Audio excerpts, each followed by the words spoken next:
Hello! Thank you for choosing to watch this video. This is part 7 in the What If series. These videos are about model kits that I wish had been made when I was a kid growing up, because there was just some really cool hardware featured in films and TV around that time. In the early 70s, hardware in science fiction, TV and films was pretty limited. A lot of the films being made were post-apocalypse, grim, empty streets, people fighting for survival, usually starred Charlton Heston. Good films, but not a lot of hardware in there.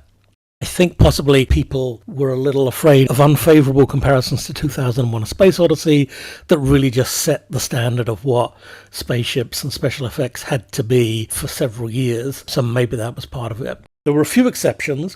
One was a film called Silent Running, and this was written and directed by Douglas Trumbull, who was one of the visual effects supervisors on 2001, and among other things created the Stargate sequence, and afterwards would go on to supervise the visual effects for Close Encounters of the Third Kind, and Blade Runner, and Star Trek: The Motion Picture. Silent Running is a really sweet film.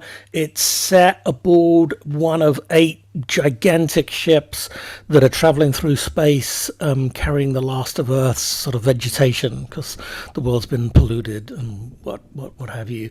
So these ships are sent there just trying to kind of keep everything alive. And I think each ship is meant to have a different sort of forestry or a different locale, different types of vegetation. And the story centers on one of the ships, the Valley Forge. And these things are huge. There is a shot where you see somebody in a window, and you can kind of get a sense of how big it is. So they're probably more like 1800 feet.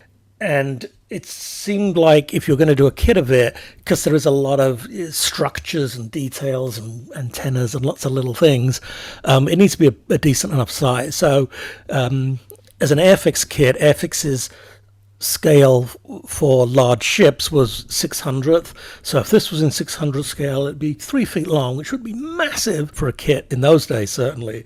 But given that a lot of it is skeletal structures, it's probably feasible.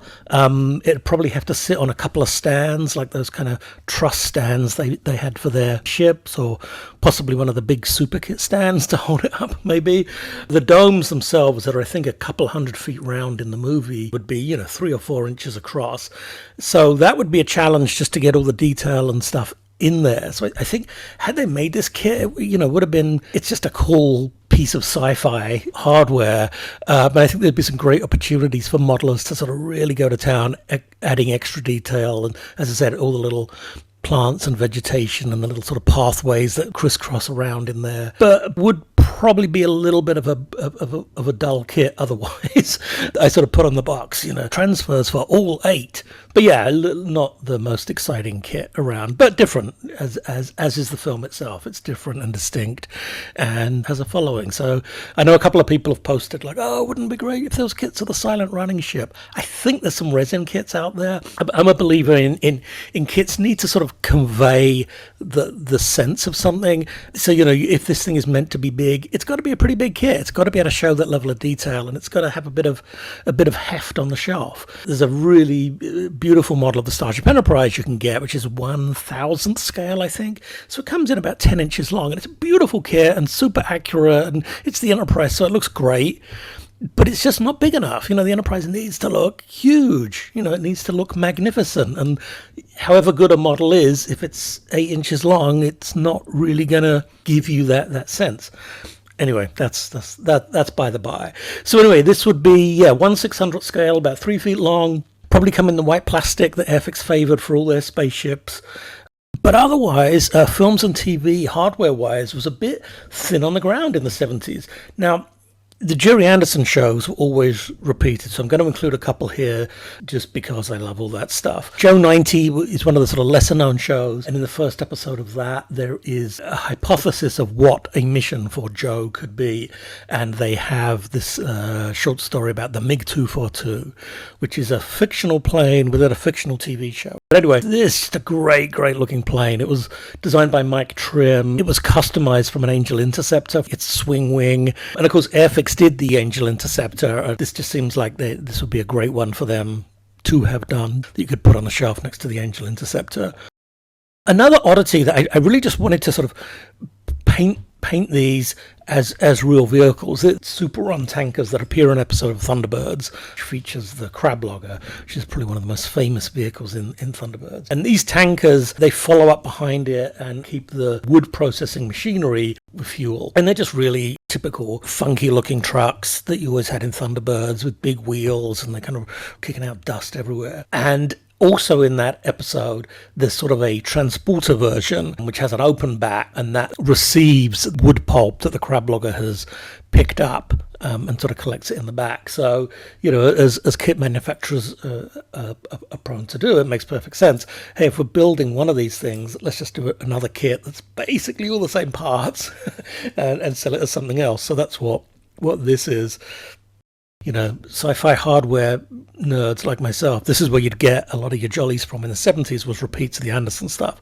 However, there was some new sci-fi being made, and one of the big shows was Blake 7, which was on the BBC, created by Terry Nation, who created the Daleks. And it was a really, really excellent show. And I covered the Liberator in the first one of these videos, but there were a lot of other ships in there. In the fourth season, there's a ship featured called the Scorpio. I think they refer to it as a Mark II Wanderer class planet hopper, and they kind of soup it up with this sort of faster than light or faster than anything else drive. The ship doesn't have the same cool factor or the same, did give off the same impression as the Liberator, which it doesn't, but few things do. The Liberator always shows up on the 10 greatest ships in sci-fi list. It was designed by Jim Francis, who was the visual effects supervisor, designer on the series, and built by Rob Thornton, who started out as a BBC model maker before sort of going on to sort of pioneer CG visual effects in Babylon 5 and later Sequest DSV, and then the Starship Troopers TV show. The Liberator I did sort of as a joke as a Matchbox kit, because Matchbox had this gimmick of doing 2 or 3 color kits, so you wouldn't need to paint them. You could get an Avro Lancaster and it would come in green, brown and black parts, because that was the color of the paint scheme. So anyway, I thought it'd be funny if the Liberator was a 3-color kit, given that it's all white. so again, with the Scorpio, which is basically all orange, it could be maybe orange and dark orange and maybe some gray or black, just to kind of liven it up a bit. You never really see the underneath of it, so possibly it's a different color underneath. Who knows? It'll be a decent sized kit. It's, I think, meant to be about 300 feet long, so it'd be about a foot long as a model in the scale. There were lots of other ships in there. Probably the most memorable ship in Blake 7, apart from the Liberator, was the Federation pursuit ship. And these were the sort of the primary spacecraft that the Federation used in tracking down Blake. And they were really cool looking. They were designed by Ian Scoons, who was the visual effects supervisor of the series at the time. They usually traveled around in groups of 3, and I think they were about maybe third of the size of the Liberator. So it was kind of like, okay, 3 pursuit ships might be a decent fight against the Liberator, but they never came off very well. But this was just a really, really kind of neat looking ship and a pretty good model. And again, in the 3-color scheme, it's hard to tell what color they are. I always think of them as being orange, and that's how I painted them. There's other pictures of people's models that are red, and people talk about it red. It's always difficult with anything that's in a TV show or a film to know what color it really is. There's the color it appears on screen, which can vary from print to print. And again, with spaceships and things, when special effects are involved, the compositing sometimes can make things look a different color. So they can look redder one week and bluer the next, and green, all sorts of issues can come in. So anyway, I decided so I did mine orange because that's the color they seem to be most often on my TV. And again, I put this in 700th scale, which would make it about 7 inches long. The Liberator I put in 2700th scale because it's absolutely massive. So yeah, scales are a bit tricky, certainly with Blake 7. But because it isn't that big, it would be treated a bit more like a fighter plane. So it'd probably be a 2-color kit, so orange and gray, maybe orange and black, orange and red even. Another ship that's sort of quite memorable, although it doesn't appear in more than a couple of the first episodes, is a ship called the London that was a transport ship that carries Blake and a whole bunch of other convicted people to a penal colony. It's about 70 feet long, I think. So in 72nd scale, it would be a foot long. Should be nice, and you could probably do it at that size with a bit of an interior. I think it's got a cockpit where you see pilots, and certainly when they're being transported, there's scenes inside, and I think Blake and the others kind of look out the window, and that's where they see the Liberator and stuff. Yeah, it's kind of just a very practical looking ship. Another one designed by Ian Scoones. Anyone who remembers Matt Irvine, who was one of the BBC visual effects designers, and he would show up on TV shows like Swap Shop and Blue Peter and things like that, and he'd often come along with models from the shows, and I think the London was there quite a lot, and I think the model's still around. I think it's been really well preserved, and when you see Matt Irvine with it, you could tell it's a hefty, it's a hefty piece of plastic. Anyway, great looking ship, great model, great series. And of course, the mainstay of British sci-fi was Doctor Who, but that show really specialised in monsters and villains and rarely got into much in the way of hardware.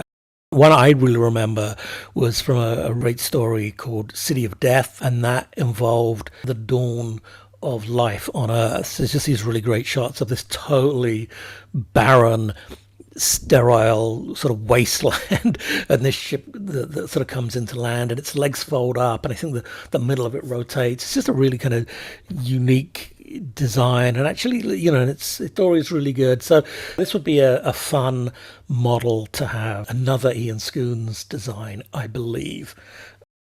Really think of too many other memorable bits of hardware from Doctor Who.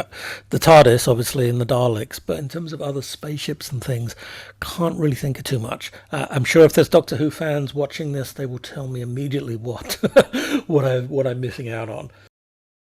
So that's sort of British sci-fi. American sci-fi was dominated by The $6 Million Man. That was a massive show, and there were sort of various sort of clones of that, sort of espionage, thriller, action things. Not a lot of hardware. One exception, though, was a show that sort of bridged the gap, and it was called Man from Atlantis. And this came on in the sort of mid to late 70s, starring a pre-Dallas Patrick Duffy as Mark Harris, the last survivor of Atlantis, and he's found by the cetacean, they call it, or the submersible they refer to it as, made out of 4 spheres, which is all very sort of practical, for spherical stuff would be very robust and stuff. And it was kind of a distinct looking ship. I remember it sort of pretty much trundled around, and most of the action, rightly so, involved Mark Harris himself doing whatever was needed that week.